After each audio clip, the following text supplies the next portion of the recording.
Welcome back to the Fairfield Dynasty. Today we're on the road once again as we'll be taking on the Minnesota Golden Gophers here from TCF Bank Stadium. The Golden Gophers are a middle-of-the-pack team in the Big Ten, but definitely have a lot more talent than your Blue Devils, so it'll be an interesting game here today. Last week though, we did see the Blue Devils pick up their first win in program history on the road in Storrs, Connecticut, beating rival UConn Huskies. We ran the ball very well. Terrence Lake led the game-winning drive as we were victorious 31-28. Tyler Johnson is the star for this Gopher offense. He has a lot of ability. Morgan will drop back on first down and 10, moving the pocket. He throws outside. He's got his tight end, Kieft, for the first down. Second down and 6 would be Morgan, who will keep it this time, who is lit up by Brooks Strickland, but Tanner Morgan is just shy of the first down line. Now Rodney Smith up the middle, it's Strickland, and also I believe that is Rashawn Gilchrist III who comes up with the tackle. First down and 10, into the end zone, and a diving catch for Rashad Bateman for a quick touchdown. Took about a minute and 10 seconds for the Golden Gophers to score. Terrence Lake will lead our offense onto the field, and it's a loss of 3 there to bring up third down and long. 3 wide set will set up a screen pass. Throw goes to Frederick. He makes one man miss, tries to find some room, and picks up 7 yards, but it's not enough for the first down.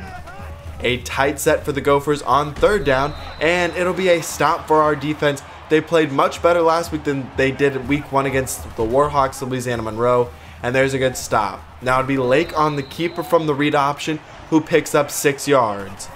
Nathan Reed comes in motion. It'll be Frederick on the carry, and he's able to secure the first down on the 2-yard run.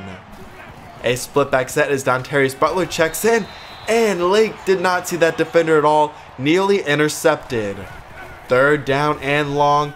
Lake will drop back, dump it off to Frederick, and a great open field tackle by the Golden Gophers will force the punt. Morgan is back on offense once again. He'll keep it on the option, picks up one good block, another good block, and he's inside of Blue Devil territory, a gain of 29. The receiver will come in motion. Morgan keeps it now, pitches it outside to Ottman Bell. He picks up the first down, stiff-arming the defender, and gets past the 30-yard line. A 4 wide set. It'll be Smith on the carry. He tries to extend it outside. Now will cut upfield, brought down to the 21, a 7-yard run. Third down and 3. It'll be Smith up the middle, and he is brought down, but it'll be goal to go after the first down pickup. Ottman Bell comes in motion, but they'll give it to Smith this time, who goes straight up the middle, and it'll be a 14-0 lead now for Minnesota. We're going to need our offense to answer back. It's already third down and 10. Outside, Terrence Lake can't make the throw. A 2-for-5 start, and our defense is already back onto the field. First down and 10, Smith on the carry. He is able to get away from one defender, but it's Lewis Blackburn on the stop. Second down and 4 for Morgan. He'll try and escape the pocket. He finds some running room and is brought down to the 34, a 10-yard scramble. End of the second quarter now. It'll be Morgan who keeps it and gets away. He's into the open field. A block downfield on Gilchrist will spring him all the way. 34 yards out, and Minnesota has a 21-0 lead. To some extent, this was to be expected. Minnesota has so much more talent than we do, but also it is a little bit disappointing. It'll be Rashad Scruggs on the return. He finds a hole, and that's a good return, one of the better ones we've seen so far this year. That'll give us good field position to open up the drive, and on third down and 8, no receiver in the vicinity of that throw, as Minnesota will take back over after the 3 and out. Morgan will go to the air. He's got a man open, and down the field it's incomplete. However, we'll go to a review, and Bateman down the field with McBride on tight coverage. It does appear that he is out. The ball, or the foot was definitely not in bounds, but the refs will overturn the call for some reason and give them the ball down the field. Don't know about that call. Very questionable. Morgan on the keeper. He will get around 1 yard. That's Blackshear on the stop. Shotgun 3 wide look from Morgan as he'll go to the air. And on the sideline, Rashad Bateman once again. He's playing very well. Morgan keeps it and gets into the end zone for another touchdown. That's a 3-yard score, and it'll be 28-0. Full house set for Lake, and on the pitch to Frederick, he picks up 6 yards. Now the keeper for Lake, he will go up the middle of the field to the 45-yard line. Our offense has to get something going on this drive, and it looks like we're going to try and rely on the ground game to get us there. Kenny Spence on the 7-yard run. Good job there. We'll stick full house. Now Aaron Montana and Marcus Macklin in, and it'll be Macklin on the reception across the middle of the field for 10 yards, and that will move the chains. Empty set for Lake. The quick screen pass. It goes to Cross. He's got it for 11 yards. TJ Cross, though, is shaken up on the play and be forced to leave. Now Frederick on the keeper from the Wildcat. He'll end up losing 2 yards. 3rd down and 12 under center, a twin tight end look. The throw will go to Dontarius Butler. Schaefer whiffs on the block, and it will not be enough for the 1st down. CJ Sanders on for the field goal, and he will kick it, and that will make it 28-3. Only 19 seconds left in the 1st half. Morgan will throw down the field, and it's Bateman once again. We were worried about Tyler Johnson coming into today's game, but Rashad Bateman is just lighting it up. Now it's Douglas on the reception. Minnesota will not use the timeout, so the clock will run maybe the final play of the 1st half. Morgan outside and nearly intercepted by Trevon Bullock, and Minnesota will be able to kick the field goal to make it a 28-point lead going into halftime.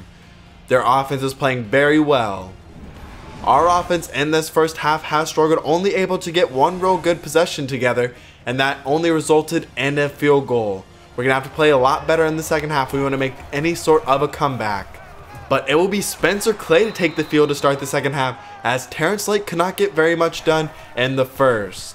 Clay will go to the air on 1st down and 10, taking a shot downfield. He's got the connection to TJ Cross, and that'll be a 66-yard touchdown, the biggest play of the season so far, and that'll cut it to a 3-score lead. Johnson on the kickoff return. He'll take it right up the middle of the field. He finds a lane. He'll try and stretch it outside, breaking a tackle inside of Blue Devil territory. Golden can't bring him down, and Whitworth finally does after a 65-yard return. Minnesota answers right back. Extending the play outside, it'll be DeMar Cartwright on the 2-yard tackle for loss. 2nd down and 12, setting up the screen, and it's another tackle for loss, this time a sack by Quentin Arnold.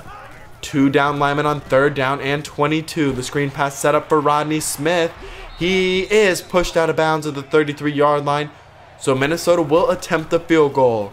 Around a 50-yard kick, and it just barely sneaks in the upright, but it will stay a 3-score lead.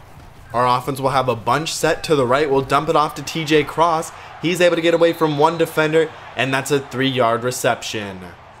Trips to the right on 3rd down and 4. Clay throws outside. He's got Cross again inside of Golden Gopher territory to the 31-yard line. He's finally starting to break free. He struggled with drops early this year, and he may be having a breakout performance. He breaks one tackle. Great move there. A 17-yard reception. TJ Cross is stepping up in the 2nd half along with Spencer Clay. A 4-yard run. Now we'll go I formation on 3rd down and 4. Dump down to Kenny Spence. He can't get away from the tackler.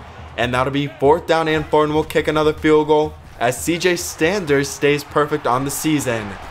Now be Bateman, an 11-yard reception as he's well over 100 yards receiving on the day.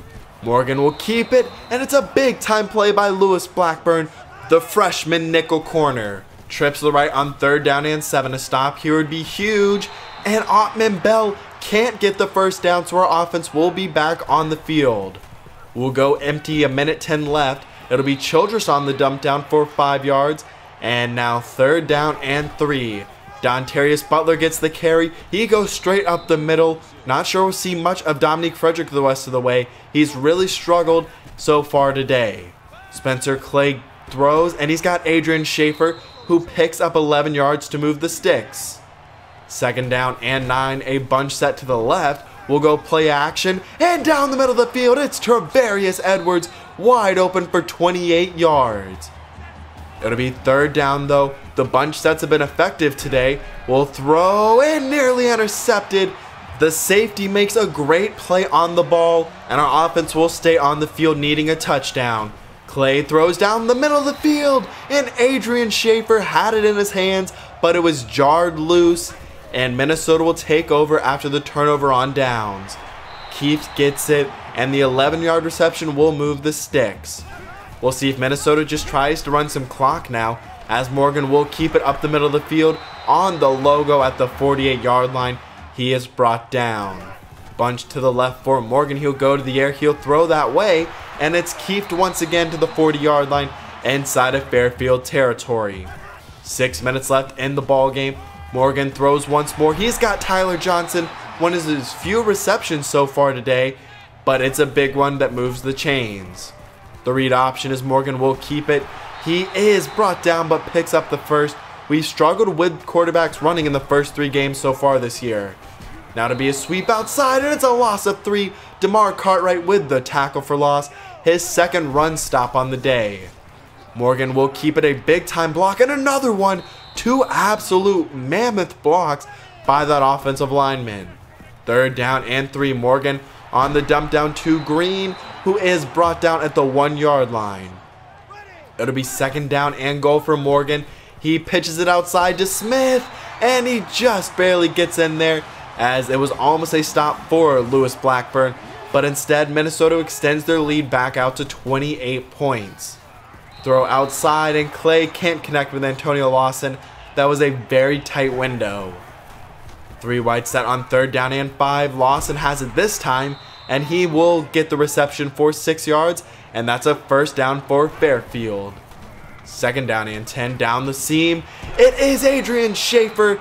This game is all but over, but it's great to see our offense continue to make big plays in the passing game. Butler gets the carry. He's got 10 yards, an amazing cutback. So far this year, he's really showed some good vision. Now Marcus Macklin checks in, and the 3rd string running back gets 7 yards. 2nd down and 3 as Macklin stays in the game across the middle. It's Antonio Lawson on the slant. He picks up 11 and the 1st down. Nathan Reed's in the game at tight end. Will go that way. He's got 5 yards. It'll be 3rd down and 5. A split back set. Clay will go to the air. He dumps it down, and it's Cross once again. His 2nd receiving touchdown on the day, and that will do it. Minnesota does win, but our offense made some nice plays in the 2nd half to regain some confidence maybe moving forward. We saw chunk plays, which was great to see. Spencer Clay came in and really changed this offense. We weren't relying much on the running game in that 2nd half. Almost all of our plays were through the air, and when we threw the ball, it was effective. 238 yards passing. That's a school record for Spencer Clay. Not very many rushing yards. 1.3 yards per carry for Dominique Frederick. That's why we didn't see him very much in that 2nd half. 145 yards though on 7 receptions for 2 touchdowns for TJ Cross. Maybe a breakout game for him moving forward. He did, like I said, struggle earlier with the drops in the first 2 games, but it's great to see him maybe have that breakout performance. Only 75 yards rushing, but we will have to move forward. We'll be back at home, this time against San Jose State. They are 1-2 on the season, same as us. They're a pretty talented team out of the Mountain West Conference. You could say this about probably every team in the FBS, but they do have more talent than us. Their only win though is against an FCS team. The 2 losses though are against actual Pac-12 schools. Spencer Clay will get the start against the Spartans. He played very well today, and hopefully he can play well in the game. They will be without their left outside linebacker. The team though does have a couple of nice skill position players, and Holmes and Robertson. On the defense, they have some nice players in the back 7. Their offensive line isn't overall horrible, but they are led on offense by Montel Aaron and Jordan Love. Both have seen playing time this year. It was great to see Spencer Clay have a nice performance today. Dominique Frederick down to averaging under 4 yards per carry, 4.7 for Butler. On the defensive side, Carnell Blackshear is our leader in tackles total. A few players have a sack and still only the 1 interception on the season. We have a quick recruiting update. We built a lead on a number of these prospects and should have our first commitment coming up pretty soon, which will be great to see. You can see a couple of tight contests, but very few of them, and they are few and far between. I hope you did enjoy today's episode. If you did, please leave a like down below. Leave your comments on the game down below. and on our recruiting class. Who do you most like in our recruiting class that we're targeting so far? But like I said, I hope you did enjoy, 'cause I'm out.